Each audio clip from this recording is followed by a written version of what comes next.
Hi everyone, I'm Jenna from Nicholson Catholic College and you're watching NCC Tech TV.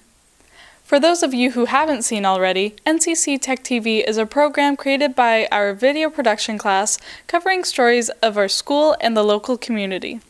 On today's episode, we will tell you about our school's annual clothespin game, why bees are so important to our environment, and the Amnesty International program who helps those in need. First off, we have Gabby reporting on the clothespin game here at Nicholson. Over to you, Gabby. Thank you, Jenna. I'm here with a teacher, Miss Ray, to talk about the clothespin game. And so, how are you doing today? I'm doing quite well, thank you. All right, so we're gonna. So how did the clothespin games come about? Like, how did it start here at Nicholson? Well, I had to confirm that with the student council teachers because I wasn't sure exactly, but it's been going on for at least 10 years. They got the idea from another student council school somewhere, and they thought it would be fun, and it's caught on, and it's become a tradition. All right, so you've personally, I know, made it very far this year. How far did you make it for the clothespin game? I was in the 8th round, actually. Eighth round. Semi-finals. Wow. So what are your strategies for the game? I love being competitive, so that's what gets me most of the way, but the best strategy is hunt, don't be hunted. I'd say that. It sounds kind of crazy, but if you seek out your person first, you can either get them on a surprise attack or they may not be totally expecting you. So yes, that's what I generally do. All right, thank you. And so, what do you like most about the clothespin game? Like, why is it important, do you think? I just think it's fun, competitive. It's just a good way to get the community together. I like it because you pair up with somebody that you don't necessarily know, and because of that, the school community becomes a little closer because you remember the person. I remember the person I had 2 years ago, and we actually had a conversation recently about our duel, and he made it fairly far in the rounds this time around as well. And we thought we might meet up again, but we didn't. So it's just kind of a nice community building thing. Thank you. So next we have some more segments talking with other students and teachers about the clothespin game, and then we also have a clip showing the final showdown. Now I'm here with Caitlin Kelleher and Kennedy Morin to talk about the clothespin game. So how far did you guys make it in the clothespin game? I got to level 4. Woo! Round 3. It was great. Wow, that's impressive. So, what are your thoughts on the clothespin game? Do you guys like it, or? I think it's a great way to get exercise between classes by running after people. I think it's a great way for all grades to intermingle, specifically the grade 12s and grade 9s who never ever talk to each other.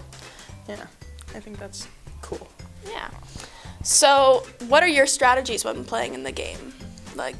I'm determined to catch the person, so I target them. I'm like, I'm going after it.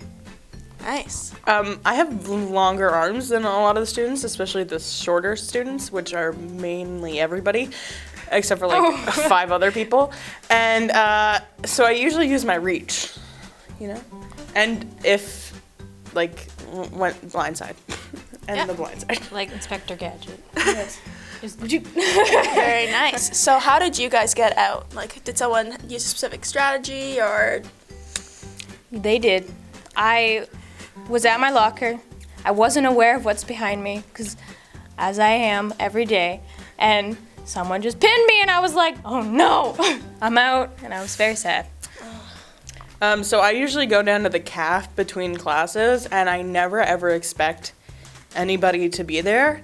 And when I was there, a student, my partner, I already forget their name, they ran up to me while I was in line and just jabbed me real quick, so I lost that opportunity. Pretty unfortunate. Well, that's a shame that you didn't make it further, but sounds you guys had a lot of fun, and thank you for your time. Yeah, thank you. Thank you. Hi, I'm here with Nicholson teacher, Mr. McCabe. Hello. So what are your thoughts on the clothespin game? Well, as you know, Gabby, I am a pacifist. I believe basically in peace. And the clothespin game is more or less an expansion of this whole sociocultural stuff about violence becoming inherent in our society. If you look, everything in terms of paintball, in terms of the clothespin game, it's all about guns, it's all about killing, it's all about how long is it before we basically cross that bridge from fantasy to reality? In other words, with a clothespin game, we're actually bagging bodies rather than just clothespins. I say it's coming. Thank you for your input. And now we have the final showdown between clothespin game contestants Ryan Jarvis and Graham Doyle.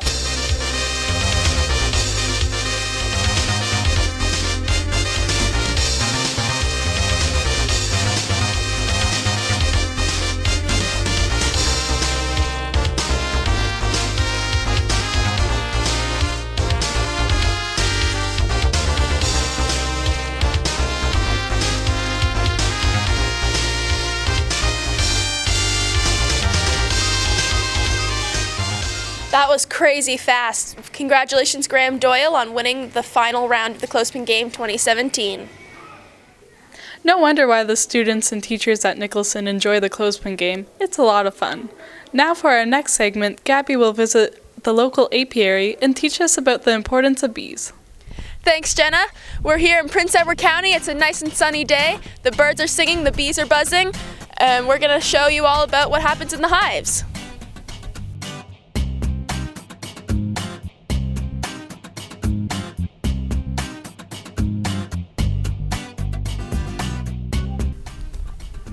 So in the springtime, the bees come out from hibernation and start looking for flowers so they can collect things like nectar and pollen to feed the hive so it can continue to grow.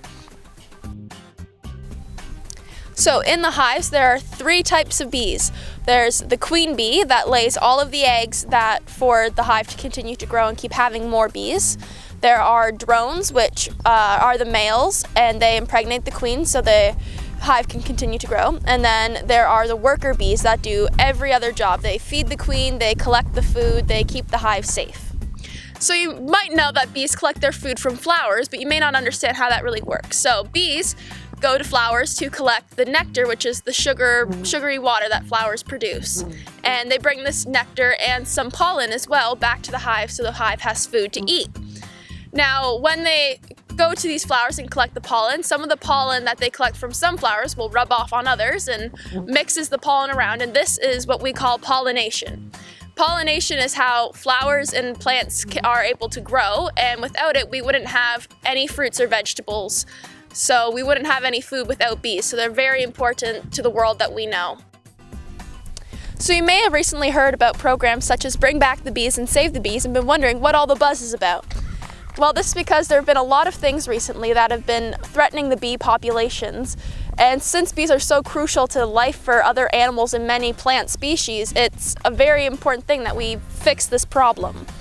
So the epidemic has been caused by lots of things like pesticides, parasites, mites, and other bugs that have just been killing the bees, and even humans that have killed them not thinking anything of it. You may be asking yourself, what can you do to be helping the bees? Some things you can do is simply, in the spring and summer, often when people see bees, they'll try to kill them, thinking of them as a kind of pest. But if you can just leave them alone and let them continue doing whatever they're doing, they'll normally leave you alone as well. So just let them continue just collecting nectar and bringing it back to their hive, and try to avoid killing them whenever you can. Another big thing that you can do is try to buy organic foods, because the pesticides that are in inorganic foods are one of the main things that are killing bees, because those pesticides that are in the plants, when the bees collect the nectar, it gets passed on to the bees and causes many defects that can kill and greatly destroy a hive. And then finally, another thing, if you do happen to find a hive near your house or anywhere, and instead of destroying it or trying to remove it or kill it yourself, find a local beekeeper, and often if you contact them, they will happily take those bees and move it so they can keep it and keep it safe in their apiary and continue to let that hive live and grow. So hopefully you've enjoyed taking the time to learn about bees with me, and hopefully take into some consideration some of the tips we've told you to help save the bees. Now we're going back to the halls of Nicholson with Jenna. Thank you, Gabby, for informing us about the very serious bee crisis. Now, I'm here at Nicholson Library about to interview Segnet Lemma on the Amnesty International program. Hi everyone, I'm here with Segnet Lemma and she's going to tell us all about the Amnesty International program. So, Segnet, what is the Amnesty International program? Amnesty International was created by a British man in 1963, and he had created it to free prisoners that were wrongly convicted in their countries and to make sure that people who did not have the means to support themselves in countries that suppress them or oppress them, that there was other people in the world who advocated for them. So Amnesty International is a huge international program that is all about advocacy and making sure that countries are being responsible for their citizens and making sure that oppression is eradicated throughout the world. So what inspired you to start the program here at Nicholson? So I have been part of Amnesty International since a very young age. My grandmother, Mika Thorne, she is the Amnesty coordinator of the program in Belleville. So I've always been around it for quite some time. And through recent news events and through what's been happening in the world, I thought what better time to make sure that Nicholson students and students in general are being aware of the problems, and that being not only aware of the problems, but knowing that they can actually do something about it. Sometimes in the news we are so overwhelmed with the bad things, but we feel we have no way of actually making any change. Amnesty International, writing letters, all the things that we do here is just one small part of empowering ourselves to know that we can make a difference, and our words are where it begins. That's great. So, besides writing letters, what else do you do to help those in need, or is it just mainly writing letters? So, the one that is here at Nicholson, the Amnesty chapter here, we're mainly writing letters, but those letters go to people or to organizations or to governments or to countries that need to hear them. And so we have fundraisers as well, where it not only supports us for writing the letters, but also would go to a charitable organization that would help with these letters or would help Amnesty International itself. So what are the places that you're going to write letters to? So we have just started our Amnesty chapter here at Nicholson. So one of the places that we are beginning to write is right home in Canada. We have a letter going on right now that we're going to advocate the rights of Indigenous children here in Canada, making sure that they have the same rights and the same opportunities and funding that other children in Canada are experienced too. So we are writing that right now. However, in the future, we're hoping to write to many places.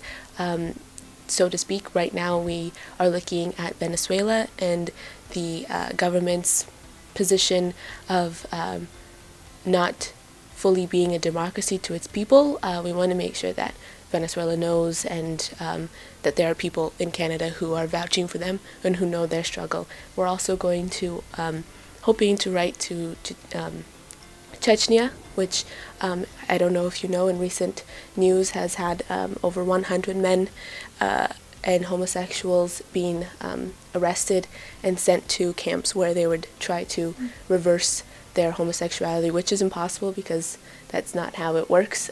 So we're hoping to write to Chechnya and in support of them and in support of knowing how wrong this is, and that's not what human rights will let happen to the people of Chechnya. Sounds like a great program. Thank you, Segnet, for your time. No problem. What an amazing cause that Nicholson students are participating in. On this week's episode of NCC Tech TV, we learned about our school's annual clothespin game, why bees are so important to the environment, and the Amnesty International program. Thank you for watching this week, and make sure to tune in next week for another great episode.